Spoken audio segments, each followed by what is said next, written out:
Er du på jagt efter din næste sovemaske, så har jeg muligvis bud til dig her. For jeg sidder nemlig med Tempur sovemasken, som er lavet af tempurmateriale, som er et trykaflastende materiale, hvilket vil sige, at når du har masken på, så er den utrolig behagelig at have på. Stoffet på ydersiden er blødt, ikke for varmt, faktisk overhovedet ikke varmt, og generelt bare en rigtig lækker maske.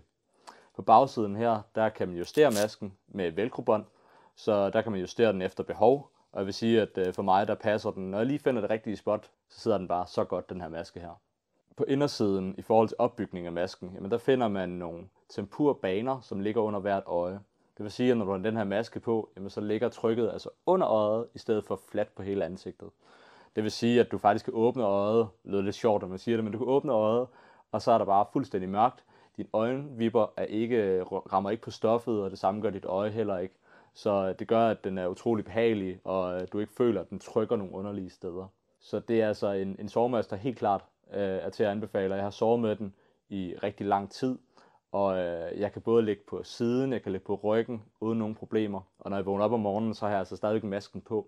Så den bliver altså siddende, når man først tager den på. Så i forhold til sådan 3 punkter, som er i forhold til komfort, mørklægning og justerbarhed, så scorer den altså højt på alle parametre.